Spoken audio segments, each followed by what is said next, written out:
Well, good evening, ladies and gentlemen. Thank you for being here. Lonely Hearts Club night. Here we are. Valentine's Day, and we're having Bible study. We are in Zechariah chapter 9. Well, actually, chapter 10, but I want to begin in verses 16 and 17 and show you how they end and maybe tie in to chapter 10. One of the things I was thinking about with all the things that are going on is the importance of staying with the Word of God, staying with the truth. Even though as we look through these things tonight, there's going to be things that are pertinent, that are interesting, that we can make application for. But even if that's not the case, we need to continue to teach, look at the Word of God, because there's so many things around getting our attention. A lot of it is false. It has to be, because there's both sides, and there's different sides, and we're getting part of the story, a false story, twisted story. You don't know what's up or what's down. You really, unless you're going to investigate everything yourself, which of course you can't do. We're just being bombarded. But we do have the Word of God, and if we continue to look at the Word of God, that's going to give us truth to at least examine, our lives by, and let history play out, and we wait with God and stay with God. And so here we are in Zechariah chapter 9. I'm going to read out of the NIV, beginning in chapter 9, verse 16, through the end of the chapter. I hope to get through chapter 10 tonight. A lot of the themes will be familiar. Chapter 9, verse 16. The Lord their God will save them on that day as the flock of His people. They will sparkle in His land like jewels in a crown. How attractive and beautiful they will be. Grain will make the young men thrive, and new wine the young women. So chapter 9 verse 16 ends the military conquest. They're back in the land. Chapter 9 verse 17 switches to the agricultural concept, which moves into chapter 10. They're talking about agriculture, grain, wine, the young men, the young women, kind of like they're established in the land and prospering, and that leads into the chapter 10 verse 1. Ask the Lord for rain in the springtime. It is the Lord who makes the storm clouds. He gives showers of rain to men and plants of the field to everyone. Verse 2. The idols speak deceit. Diviners see visions that lie. They tell dreams that are false. They give comfort in vain. Therefore the people wander like sheep oppressed for lack of a shepherd. My anger burns against the shepherds, and I will punish the leaders. For the Lord Almighty will care for His flock, the house of Judah, and make them like a proud horse in battle. From Judah will come the cornerstone, from him the tent peg, from him the battle bow, from him every ruler. Together they will be like mighty men, trampling the muddy streets in battle. Because the Lord is with them, they will fight and overthrow the horsemen. I will strengthen the house of Judah and save the house of Joseph. I will restore them because I have compassion on them. They will be as though I had not rejected them, for I am the Lord their God, and I will answer them. The Ephraimites will become like mighty men, and their hearts will be glad as with wine. Their children will see it and be joyful. Their hearts will rejoice in the Lord. I will signal for them and gather them in. Surely I will redeem them. They will be as numerous as before. Though I scatter them among the peoples, yet in distant lands they will remember me. They and their children will survive, and they will return. I will bring them back from Egypt and gather them from Assyria. I will bring them to Gilead and Lebanon, and there will not be room enough for them. They will pass through the sea of trouble. The surging sea will be subdued, and all the depths of the Nile will dry up. Assyria's pride will be brought down, and Egypt's scepter will pass away. I will strengthen them in the Lord, and in His name they will walk, declares the Lord. And then chapter 11 begins, I assume, another subject, and we'll pick that up next week. What we have taking place here is, again, we've got to decide, is this history in general? Is it 518 BC? Projecting this way?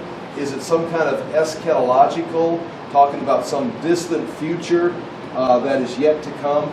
Is this something about up till 30 AD? There's several things taking place in this. You've got Judah coming back. Obviously, they are in the land. And when we say 518, that was our last time that Zechariah was dated. But this could be any time from 518 on, up to, whenever Zechariah dies or it ends. And so when it starts talking about the bad shepherds, are they talking about in 518, which would be Zechariah and Joshua, not Zechariah, Zerubbabel and Joshua? Or is it talking about sometime in the future, before 30 AD, between now, up to before the Maccabees, or between the Maccabees and the time of Christ? Is it talking about just general history? What is this all talking about? What we do know for sure is in this is going to be an eschatological return. I think what they're talking about talks about Judah and Joseph, or Judah and Ephraim. They're talking about the tribes being brought back from the distant lands. And as we know, they've already been brought back. While Zechariah is writing this, they're already in the land. They've already returned from Assyria. They've already been set free from Egypt, they're back. They're under Persian rule, so they're in the land. So how are the people hearing Zechariah talk about this, that they're going to be another gathering?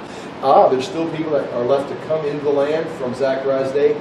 But, again, we've got to look at it and consider when it's being written before we start looking at it today, because this was written by Zechariah, and the people that are hearing it in this time. They know nothing of the Roman dispersion of 30 AD. They know nothing about the starting of the church. They're looking at eschatology like we are today, not knowing what's in the future. But for them, even the book of Esther is in the future. Alexander the Great is in the future. So that's how they're hearing it. So we got to keep that in mind and not project. What I want to do is project everything that I think I understand about the New Testament and prophecies onto this. Again, prophecy is prophecy. It projects the future accurately. But what are they hearing as they look at this? Some of the things, just looking at the notes so I keep this straight, on page 1, chapter 9, verse 16, that's the end of the battle. What has taken place, we saw last week, chapter 9, verse 14, Yahweh will appear over Israel, Yahweh will defend Israel, and Yahweh will save Israel. And again, I put that in the sense that could be talking about the Maccabean after Alexander dies, the Seleucids, the generals. The Lord appears over Judah and rises up the Hazon in the Maccabees, becomes the Hasmoneans, defends Israel, saves them, and ushers them into the age that leads to the coming of Christ. That could be the case. But also, we know that's talking about the future after our time, at the end of the church age, and the Lord is going to appear again, but actually physically appear. He will defend Israel in what we call the 70th week of Daniel and save Israel. Even Paul says all Israel will be saved. And so that's talking about some battle. And again, that is the end of the battle, and the people are back in the land, shining like jewels or stones on a crown, and it's beautiful. So it gives really a flavor of the end, the final return in the land. Chapter 9, verse 17 switches from a battle scene to, again, the agriculture.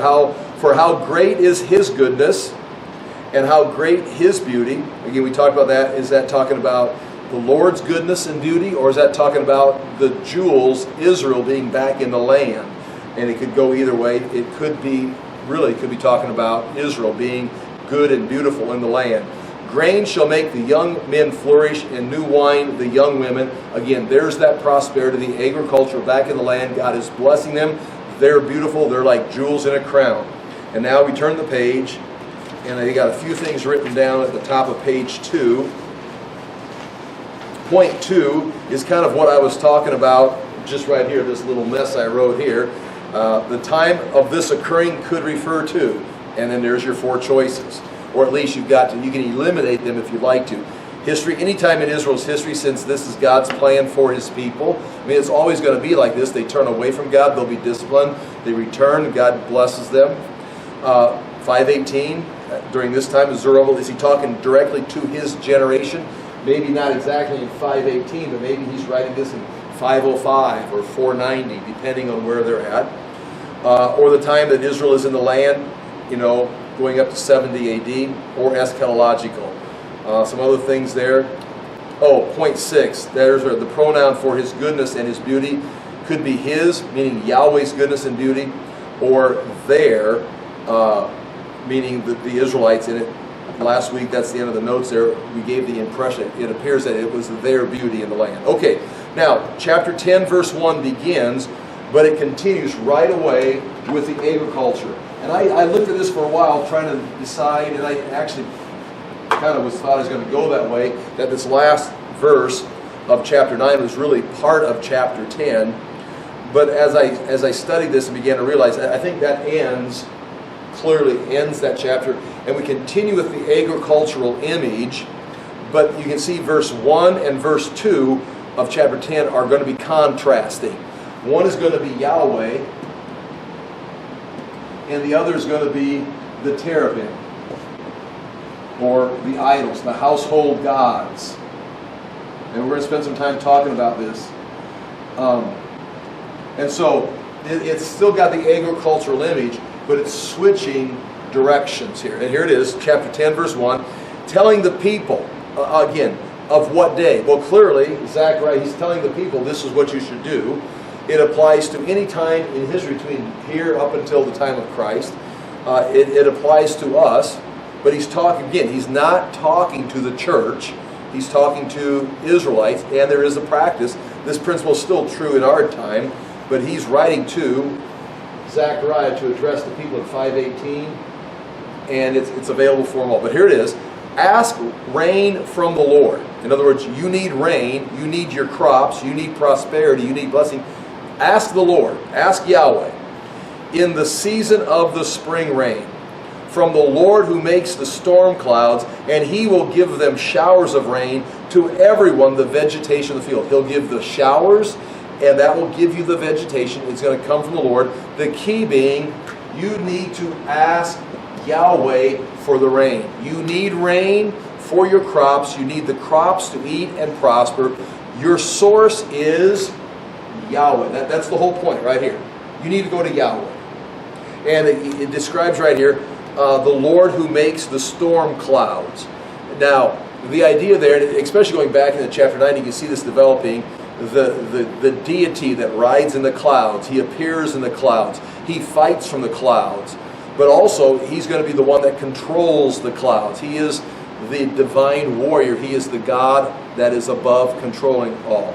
And of course, you can go back to the Old Testament and see Baal was also the storm god. He controlled the storm. He was the one who rode the clouds. When you go back to Canaanite literature, it's almost confusing because Israel's writing about Yahweh riding the clouds.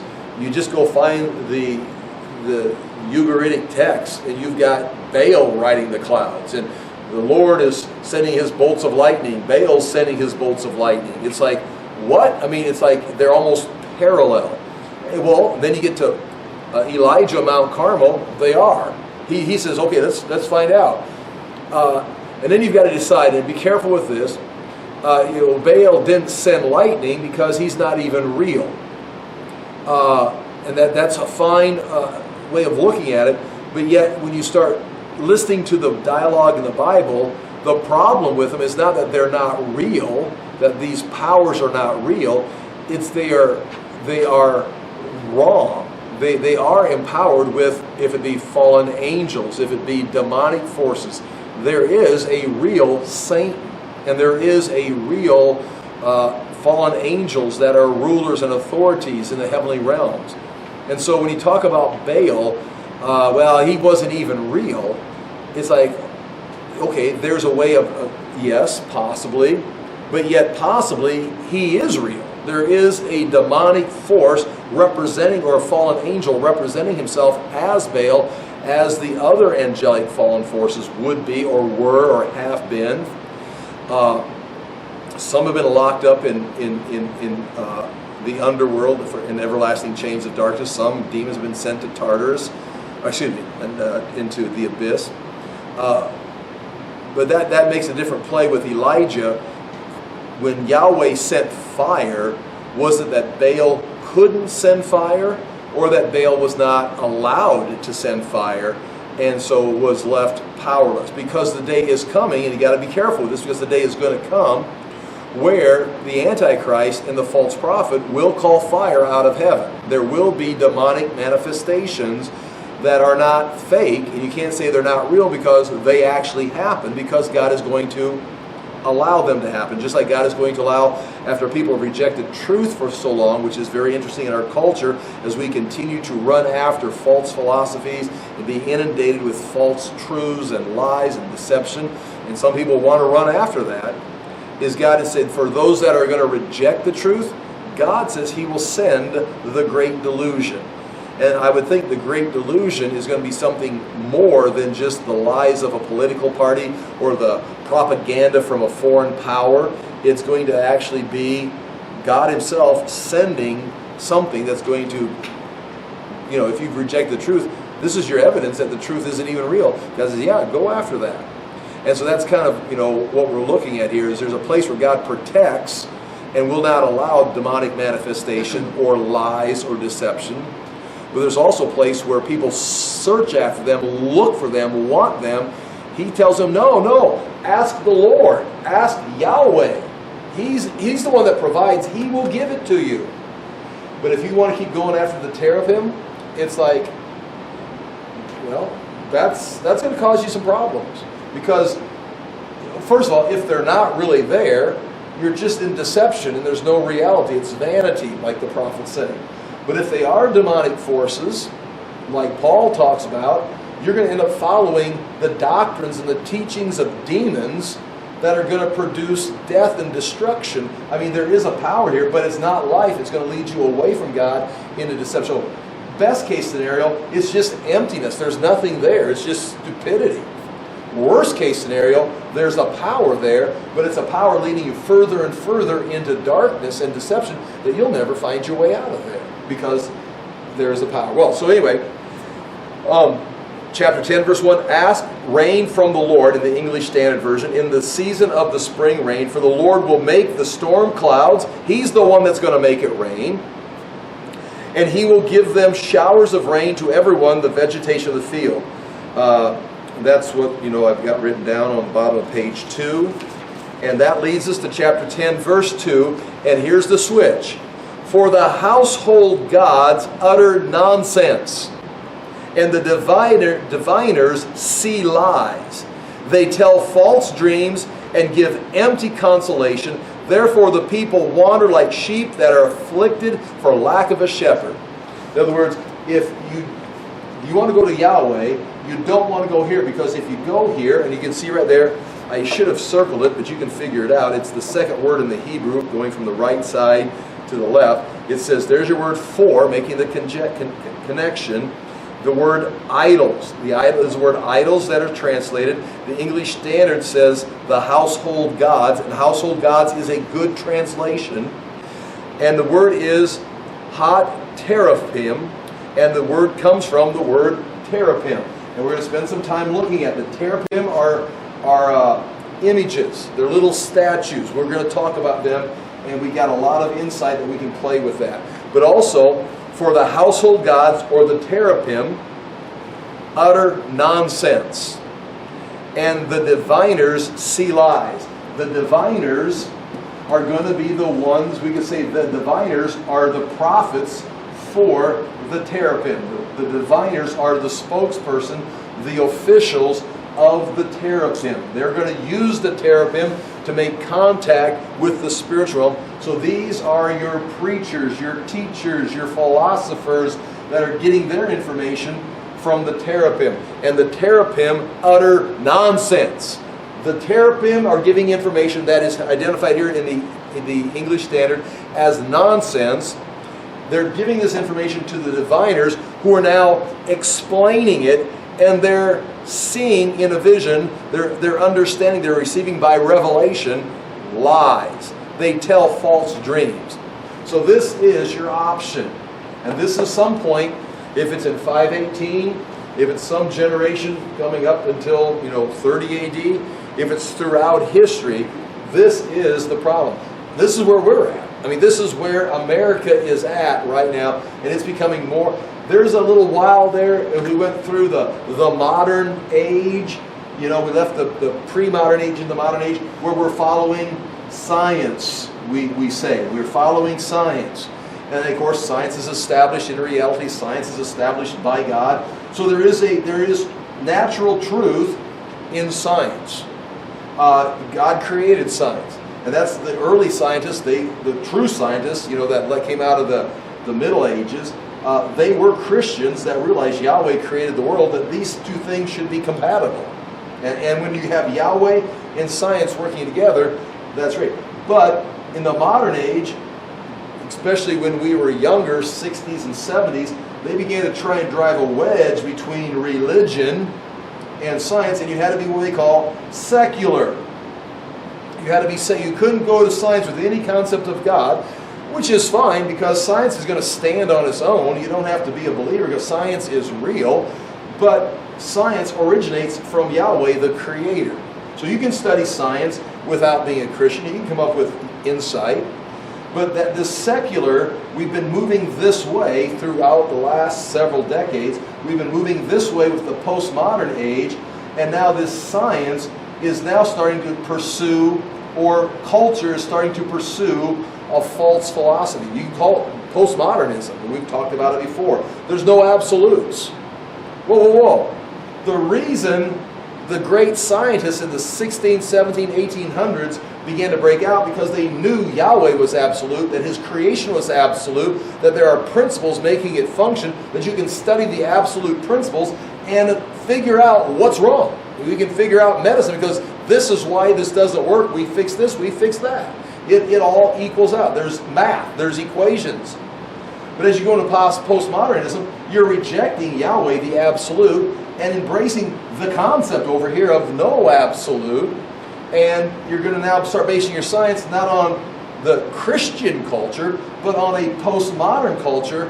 And it's going to unravel. It is unraveling fast. It's getting scary because science now is not even absolute. Science now is almost like it's part of a philosophy. What do you want science to mean? And now you're into listening to diviners who are explaining science that are based on no absolutes, but they're going to be heading more and more. This is going to become more and more obvious. We're heading into this demonic realm, and this is going to start giving information to the diviners, which is going to bring science over here, and science is going to be scary stuff. It's going to be ridiculous. But anyways, we're not talking about 2023 here. We're writing 5:18, so let's not go too fast and make too much application and get this out of context. The teraphim. First of all, I want to go to page 4, and we'll come back to those verses. The teraphim, or teraphim, you can see, we're going to look at the verses. Rachel took them from Laban. When Jacob fled from Laban, she takes the family teraphim with her. There's something important about them. They are in Saul's house. Michal, who married David, or Michal, however you want to pronounce it, who married David, Saul's daughter. When David fled, she put teraphim in the bed, gave it goat hair, and made it look like David was in bed sick. And when they pulled the covers back, it was one of the teraphim, one of the household gods.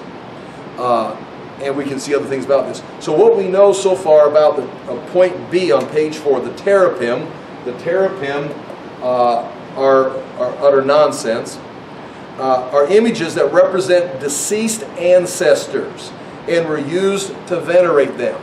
So they would have, like if someone died, they would make an image of that person, which was part of the idea that you were responsible for taking care of, and not just forgetting that person, but remembering them. And it can be an innocent thing. We have tombstones. We go to the cemetery, we visit the tombstone. Now, it's not a teraphim. We don't use it for divination. We don't pour offerings on it. We just remember the person. There may be, the date of their birth, the whole story. They have a little poem written on it, whatever. It's similar to that, but it was something they took care into their home. It would be something to remember them by. there was something that was in the ancient culture that they'd have to take care of the dead. They would leave, but if you didn't lots of times they'd bury them under the floor of their house, which is spooky for me. Put them in a cemetery over there. But they'd bury them that way. They could always take care of them, because you didn't want them mad. You didn't want them out there in a cemetery somewhere, because they'd come trouncing back and haunt you because, hey, give me some attention. And so if you buried them close, you could, provide for them, pour a drink offering out to them, whatever their minds and their culture was telling them. And that's why you find burials in houses. Well, the teraphim could fit the same idea. Here's an image that would represent, and different people would have different, ways of doing it. But also the teraphim, point one, the teraphim may have served as deeds or claims to property. So whoever had the possession of Dad's teraphim or Dad's image had rights to Dad's property. The image not only was to remember Dad, but it also was that whoever has this has the property.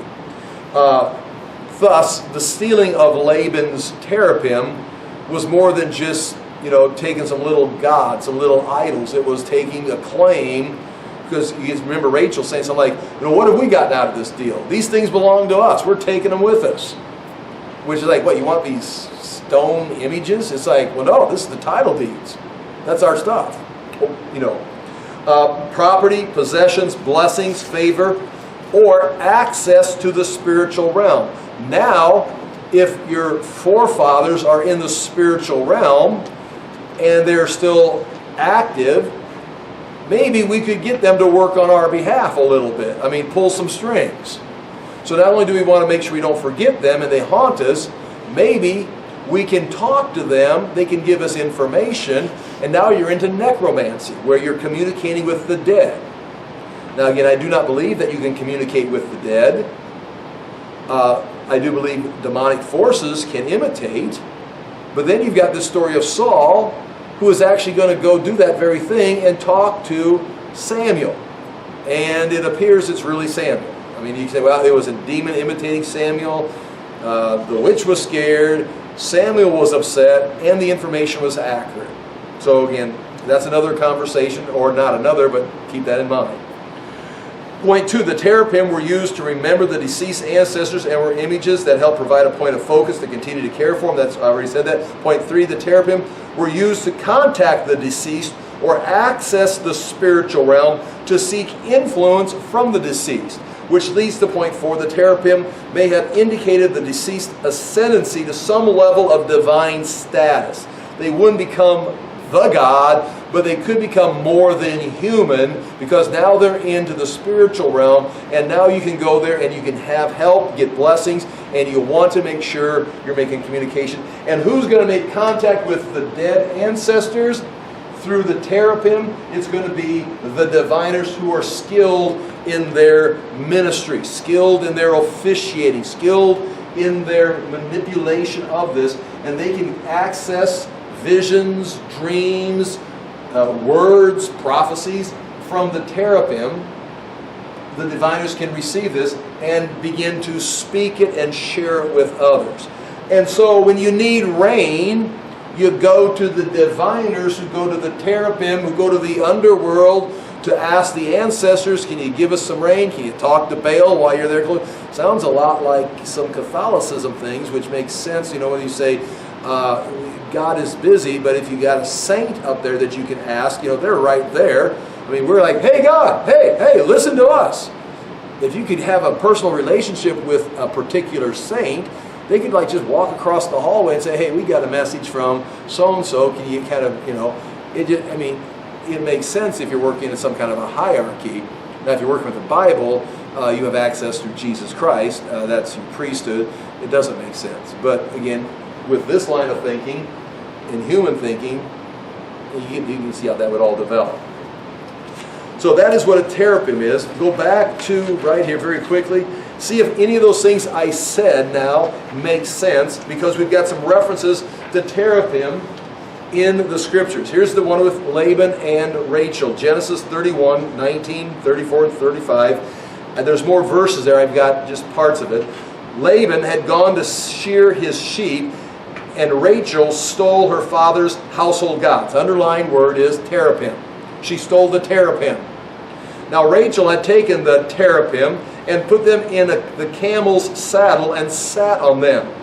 So Laban comes to see, knows they're gone, someone took them. He's looking through all of Jacob's stuff.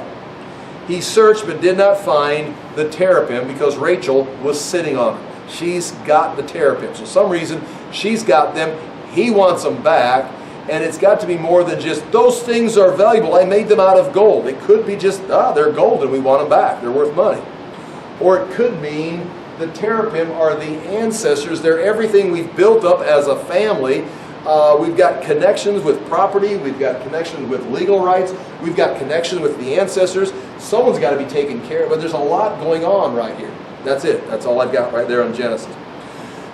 Judges, which is a crazy time period. It's a crazy, ridiculous. You cannot read Judges and find spiritual insight and look for a hero. I mean, you can find bits and pieces, but it's an ugly, ugly book. It's what a culture looks like right before it just evaporates. So, we've got a man named Micah. And again, I'd like to go back and read the whole thing to you. The man Micah had a shrine. Now this is the people of God. This is the people that have come into the promised land. This is the generation or the generation after, or a couple generations after Joshua. They've taken the promised land and they've set up the tabernacle and things start going bad. They start forgetting about God and start filling in the blank, becoming more Canaanite than they are Yahweh followers, but they yet still maintain the name of Yahweh. So Micah had a shrine. Now they've got the tabernacle, but Micah makes his own shrine. And he made an ephod, that's what the garment, that the breastplate that the priest wore, and teraphim, or terapim, right there. So he's got an ephod for the priest to wear, and he's got the teraphim that he can now access the ancestor. Are they his ancestors? I would assume. And ordained one of his sons who became his priest. So now his son is the priest for the shrine, a little personal tabernacle with the family gods there. And they're going to use, the son is going to access information through the teraphim. So they got, the son is now a diviner working with the teraphim in the book of Judges, which shouldn't surprise you if you read Judges. It's like, we're just beginning the corruption. In those days, there was no king in Israel. Everyone did what was right in his own eyes. Now, the next chapter talks about a young Levite. Now, this young Levite is very, very interesting. Without giving you any support for it at all, I think this young Levite is the grandson of Moses. Okay? I think that's what he is. Because it says they're going to be, the people of, at this same time, Micah's got his little shrine set up. He's got the ephod. This young Levite is going to come by and he needs a place to work. He's a Levite, but he needs a job. Well, shouldn't you be working in the tabernacle? No one's taking care of the tabernacle. It seems like it's a forgotten. He says, well, hey, I've got a tabernacle right here. I will pay you this much money. I'll give you a set of clothes, and you can work for me. He says, what? I mean, I can't believe you're just wandering around. It's like Moses' grandson is just looking for a job. It's like, hard times are hard. It's like, oh, I'll hire you. Now, it's not, his name is not, it doesn't make that connection in the scriptures directly, but it's pretty clear. Okay, so he's now, this young Levite is working in Micah's personal shrine, and at that time the tribe of Dan decides the Philistines are too hard, we can't defeat the Philistines, let's go find some easier people to beat up on. So they wander all the way up, they go up and they find Lachish, where the tribe of Dan is located, the territory becomes located in the Old Testament. They find a people that's living up there in a very nice place, a lot of water. When we've been there, water's coming out of Mount Hermon, forming the Jordan River that leads into the Sea of Galilee, which then fills up and runs what we know as the Jordan River. Lots of water, they're beautiful land. And they go up there and there's an unsuspecting people, they go, these are them. We can crush these guys. So they go back and tell the people, let's go up here and kick some butt up here in northern Israel. Not where God wants us, but it's sure a lot easier than where God wants us. So they're going by Micah's house, And it says, and I should read it to you instead of tell it to you. They go by and they hear a voice they recognize singing in Micah's shrine. Now, if it's 2023 and you just got done listening to a concert or the radio and you recognize, well, that's so-and-so because you got these recordings. But these guys are going from, they're military people going back and forth, and they walk by, they hear, oh, I know that voice. And they go, what are you doing here? You go, well, I got a job. I work for Micah. They go, that's a lot of terrapin for terrapin. You know what? Well, here, let me read it to you. Judges chapter 18, verses 14 through 20. Then the 5 men who had gone to scout out the country of Laish said to their brothers, do you know that in these houses there are an ephod, teraphim, a carved image, and a metal image? Now therefore consider what you will do. And they turned aside there and came to the house of the young Levite at the home of Micah. Now they'd already gone by before and they'd heard him singing and they recognized his voice. They knew who he was. At the home of Micah and asked him about his welfare. Now the 600 men of the Danites, armed with their weapons of war, stood by the entrance of the gate. And the 5 men who had gone to scout out the land went up and entered and took the carved image, the ephod, the household gods, the teraphim, and the metal image, while the priest stood by the entrance.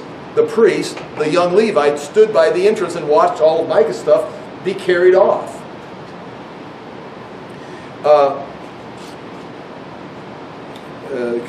Weapons of war. Stood at the entrance of the gate with the 600 men armed with weapons of war. And when these went into Micah's house and took the carved image, the ephod, the household gods, and the metal image, the priest said to them, what are you doing? And they said to him, keep quiet, put your hand on your mouth, and come with us, and be to us a father and a priest. Listen, you're losing everything, but you are a well-known Levite.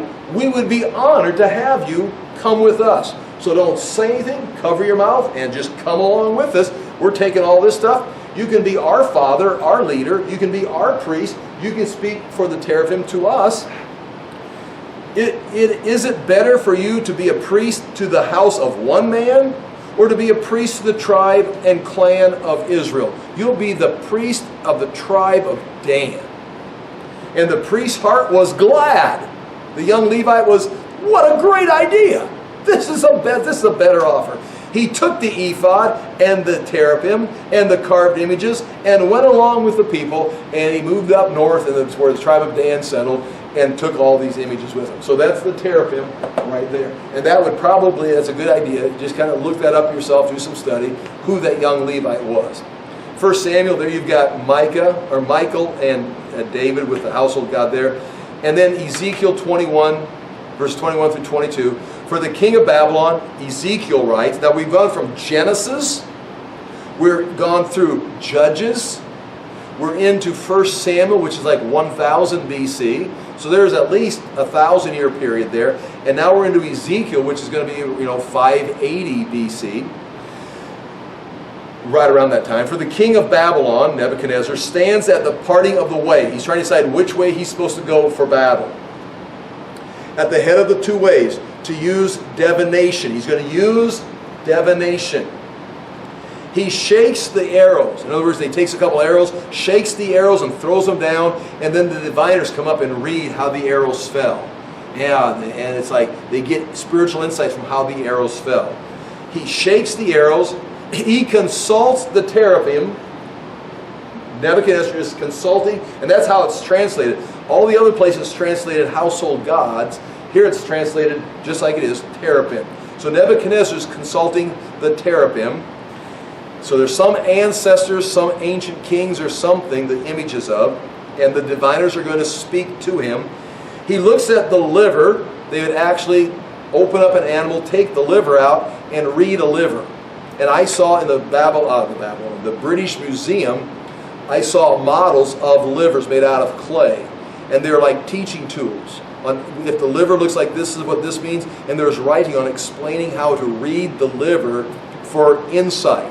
We're talking good science. Now, we're talking good guidance on we're going to grab an animal, make sure it's the right one, cut it open, take out the liver, bring it to the diviners and say, what should we do? Let me read the liver. And now Nebuchadnezzar is conquering the world, reading fallen arrows and livers, and asking what the images, the teraphim, want him to do. And he's conquering. Now, who's leading him? The Lord is leading him to destroy Jerusalem, but he's not asking the Lord. The first time he encounters the Lord is when he has the dream, and he doesn't know what it means. And no one can explain it to him. And Daniel has to say, well, let me tell you about the Lord, who's actually controlling this whole thing. But he's looking at the teraphim. He looks at the liver. Into his right hand comes the divination for Jerusalem. So here's the answer. Here's the answer, king. And the answer comes up, you should turn right and go attack Jerusalem. Now, he thought it was the arrows, the liver, the teraphim, but it was the Lord telling him, I want you to go to Jerusalem.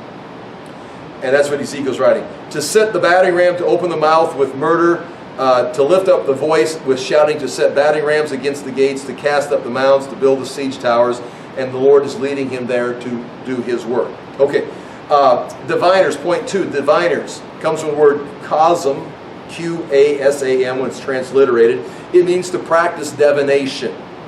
And there's the word that's actually in the text.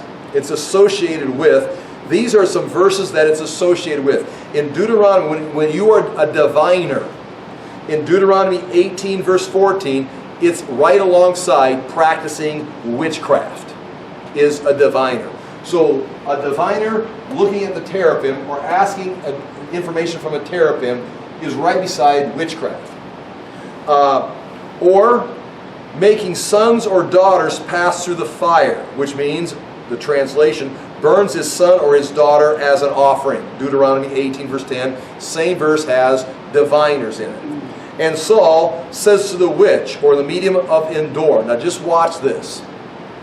He says to her, she doesn't know who he is, you know, divine for me by a spirit, and bring up for me whomever I shall name to you.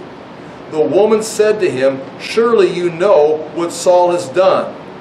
He has cut off mediums and the necromancers from the land. And the necromancers were the ones who would contact the dead for information, which may be exactly what the teraphim eventually were doing, was you're using the image of a deceased person to contact that deceased person and get information. And Saul himself, it says, no witchcraft, no mediums, none of this stuff is to take place.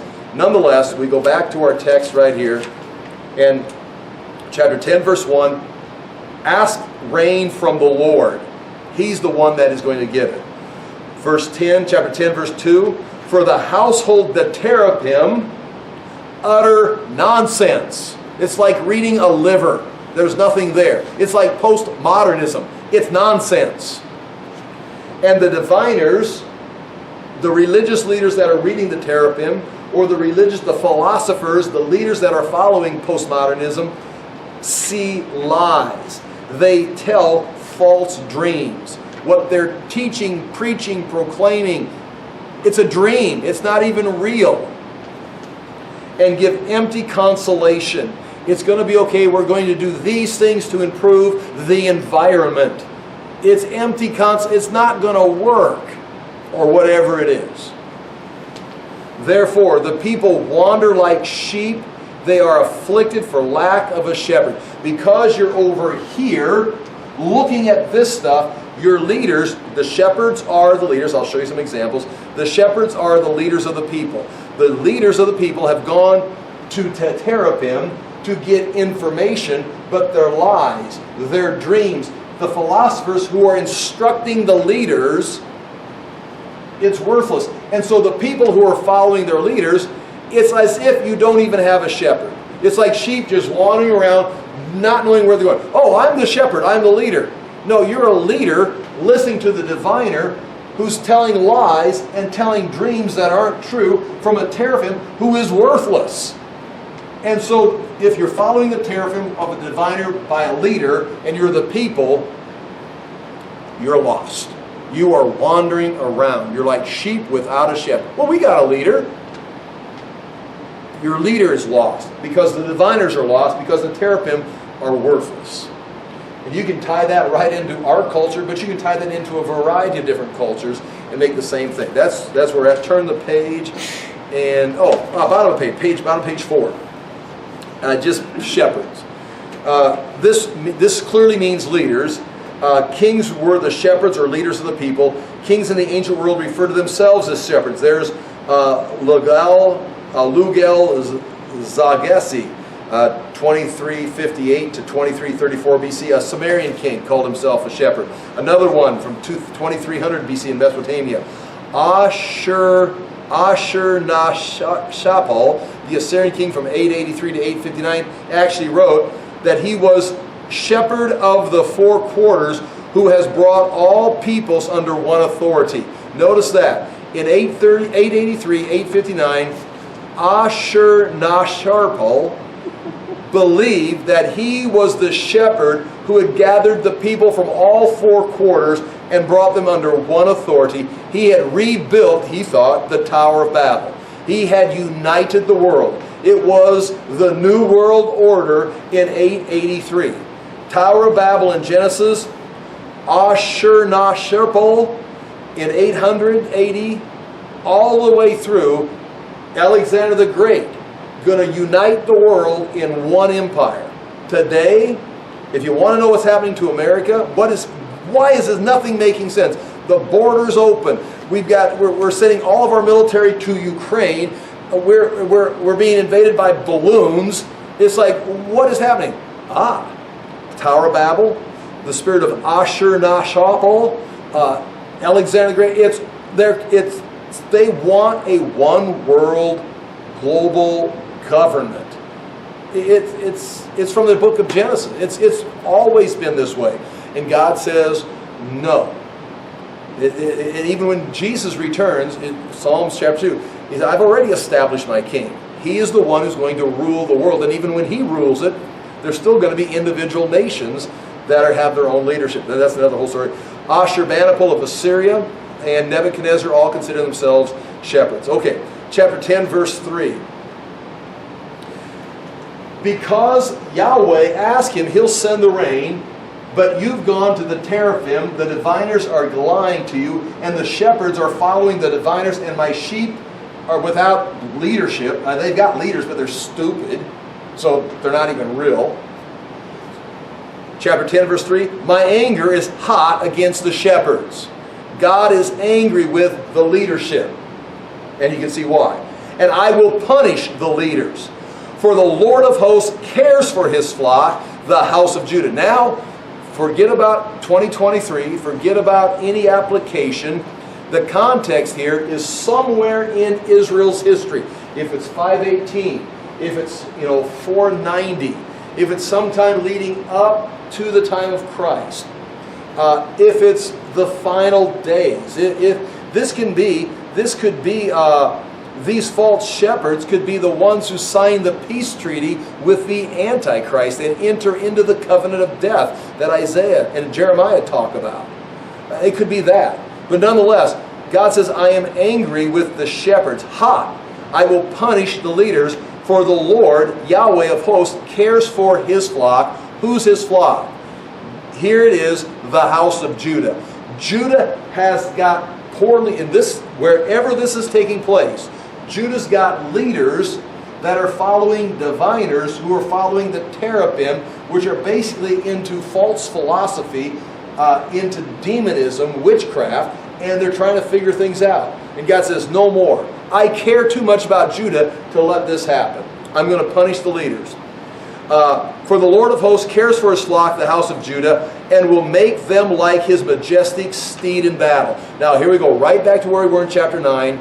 God intervening with Judah and making them the warriors that can't be defeated. Making them the ones that are devouring the sling stones.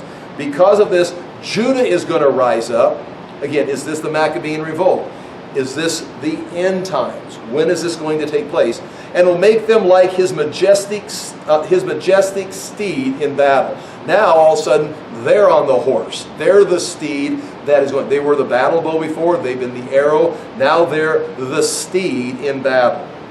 From him shall come the cornerstone. Again, from him, I think this is talking about Judah, not from the Lord. I mean, you say, from the Lord shall come the cornerstone. But you see, the Lord is the one talking. For the Lord of hosts, it says, my anger is hot against the shepherds. For the Lord of hosts cares for his flock. And then he's talking about Judah. So I think when it says from him, you got to think, is it from the Lord is going to come the cornerstone? Or is it from Judah going to come the cornerstone? I think Judah is going to be raised up, empowered by the Lord at this time because of the deception that's in the nation. We need to save him somehow. Judah is going to rise up. And from him, from Judah shall come the cornerstone. From him, the tent peg. From him, the battle bow. From him, every ruler, all of them together. We're going to give whole new leadership, the cornerstone, the tent peg, the battle bow. Every ruler is going to come from Judah, who God is going to raise up. Now when it says this right here, the cornerstone is on page 6. The cornerstone is a cut stone that is used to do these things. In the ancient world, the cornerstone would be set down first to ensure spiritual stability of the temple or palace. It would have some kind of spiritual blessing. It's going to have an inscription on it dedicated to this god or whatever. This is why this temple, this palace is being built. But it would also establish the structure's integrity, the physical building. It would be a solid, not just a spiritual representative with an inscription. It would actually be a solid stone supporting the structure of the building, but it would also secure the correct location. It's the first stone that is set. So if it's crooked, the whole structure is going to be crooked. You ever gone by those houses? You know, I remember when we built houses with the high school class, we'd always measure from where the curb, it was never there yet, but where the curb, we'd set up equipment and then measure back, and we'd have to set the stakes up and run the string line so that our house would be parallel with the street. I mean, that's just what you do, just fine. But I've seen some houses where intentionally, it's like they say, let's mess this up a little bit. Their house is sitting slightly tilted. Now that wasn't a mistake. I'm not making fun of the builder. They just a little bit of an angle, maybe whatever reason. And so the idea here is that first stone, wherever you set that first stone, you're going to run the direction here off that stone. You're going to run, and it's a cut stone, so it's square. And so you're going to, wherever you set it is how the building's going to be aligned. And then anchor, the structure, it would be the foundation that would anchor it so it wouldn't rise or fall. So when it says cornerstone, from Judah is going to come the cornerstone. That's going to be the spiritual stability, the structural integrity. It's going to establish things in the right place, and everything's going to be built from that position, and it's going to be the anchor. Tent peg is similar. It's the big tent peg that's put in the ground, and the ropes are tied to it that hold the tent up. So whatever is going to be built is going to be built through Judah that God is raising up and establishing. That could be a direct reference to Jesus Christ. You could say, you read in there that Jesus is the cornerstone, Jesus is the tent peg. It's all going to come from Judah. But it appears he's talking more about the tribe of Judah. And it says, from him, every ruler, all of them together. Now this is being written after the line of David has ended with the last king. Help me out. Went to Jehoiakim. So Zechariah was the last king, but then Jehoiakim died, and his son Jehoiachin went into captivity. That was the end of the Davidic line, because Zerubbabel comes back from the Davidic line, but he's the governor. So this can't be talking about all the kings are going to come from David or come from Judah, because they've already come and gone, and that's been stopped.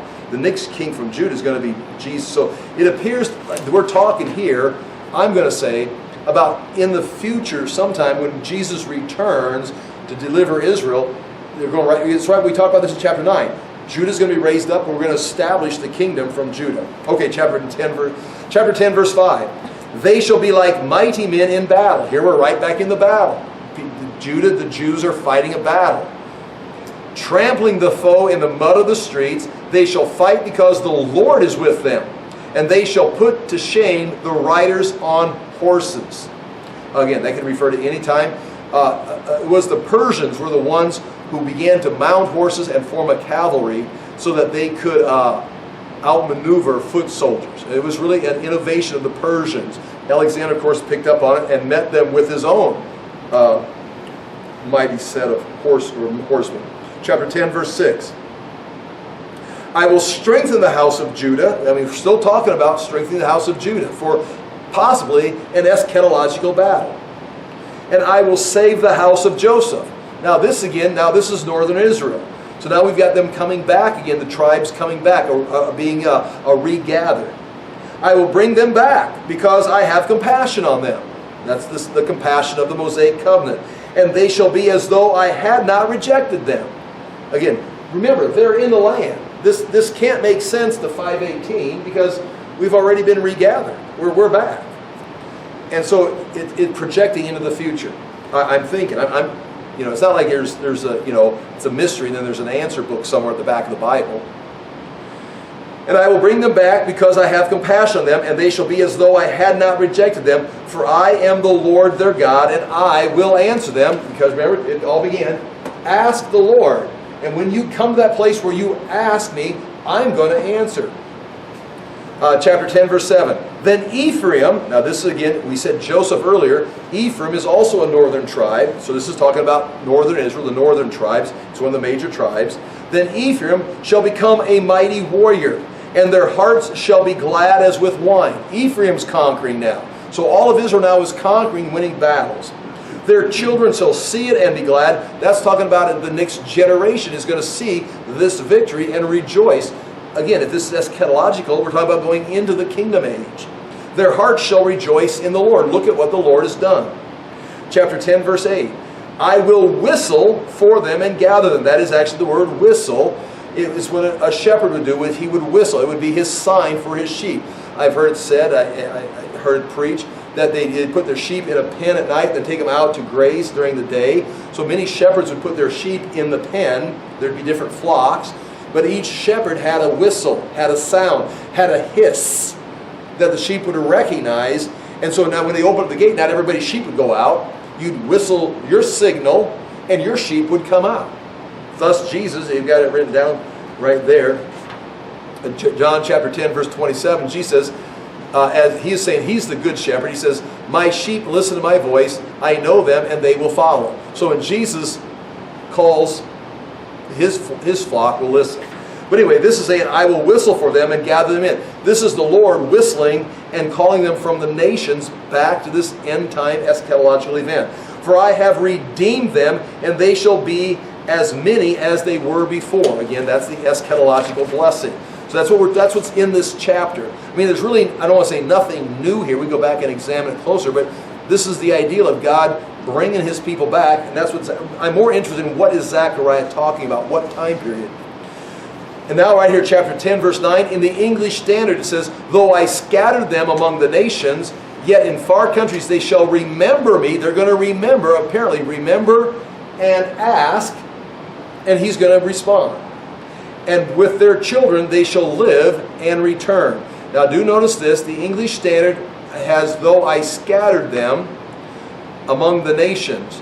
The actual Masoretic text, you've got two texts. You've got the Masoretic text, which is probably the best text that was handed down by the Jews. That's where they would count the letters after every manuscript.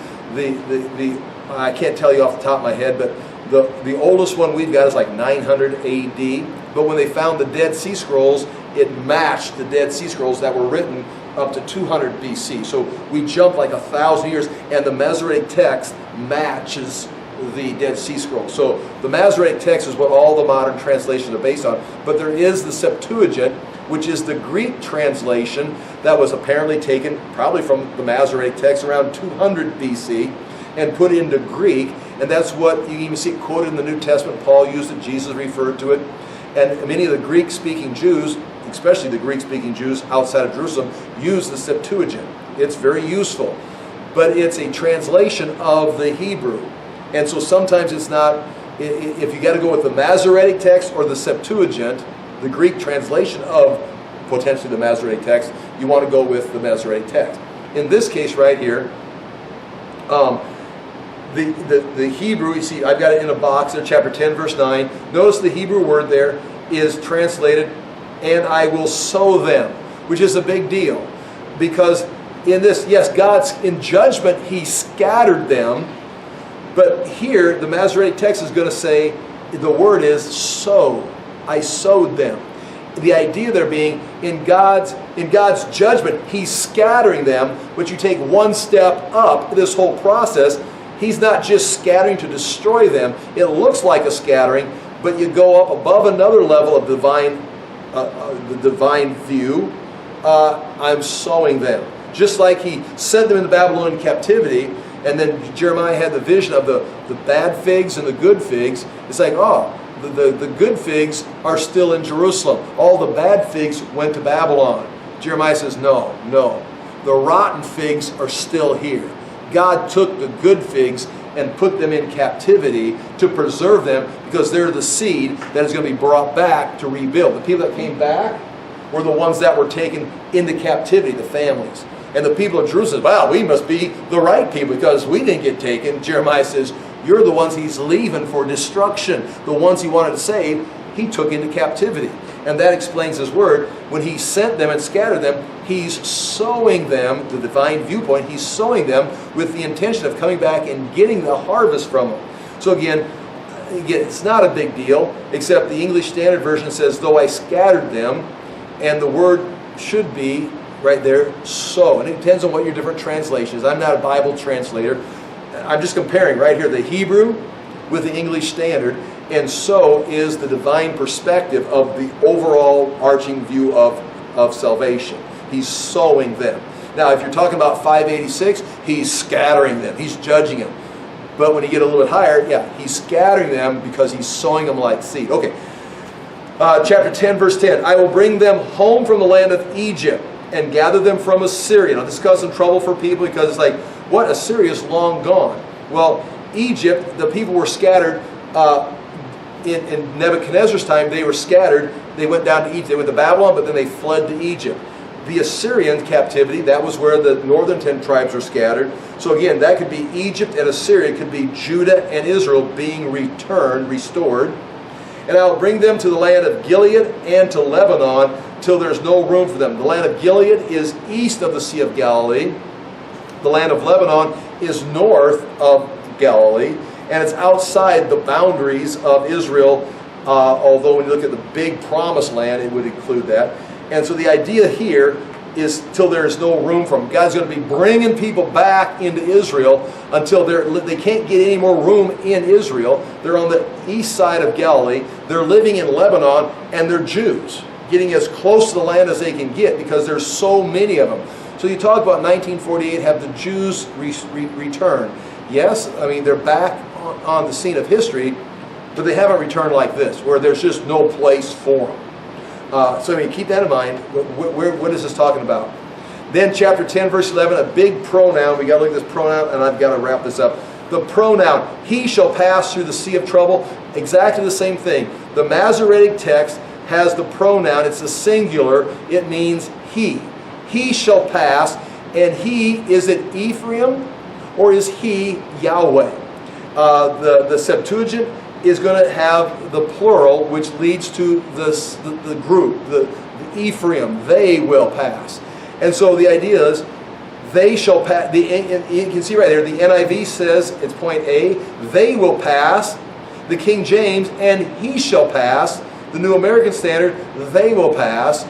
The Hebrew translation that you're looking at right here says, and he shall pass. But the English Standard also says, he shall pass. So you've either got he, Yahweh, passing through the sea of affliction, which there's no way Yahweh is going to pass through the sea of affliction.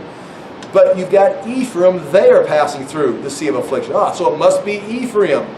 But then you read on, he shall pass through the sea of troubles, or the sea of affliction, and without adding another pronoun, and strike down the waves of the sea, and all the depths of the Nile shall be dried up. Now is Ephraim doing that? Is Ephraim passing through the sea of affliction and striking down the waves of the sea? Well, now all of a sudden you're talking about Yahweh. So I think right here, to make a point, to make a statement, to pick a side, that should be Yahweh will pass through the sea of affliction, and that can be referring to Jesus, or that can be referring to the Lord passing through the sea of affliction ahead of them. And this sea of affliction could be a reference to the tribulation. He shall pass through the sea of affliction. Sea refers to the nations. and strike down the waves of the sea. During the tribulation, the nations rise up. He's going to pass through it, strike them down. The depths of the Nile will be dried up. The pride of Assyria shall be laid low. The scepter of Egypt shall depart. He'll crush the nations, just like we see in Isaiah. Again, there's the words. I'm trying to give some meaning to it. The Masoretic text and Septuagint are on opposite sides of those pronouns. And I would go with the Masoretic text in this case.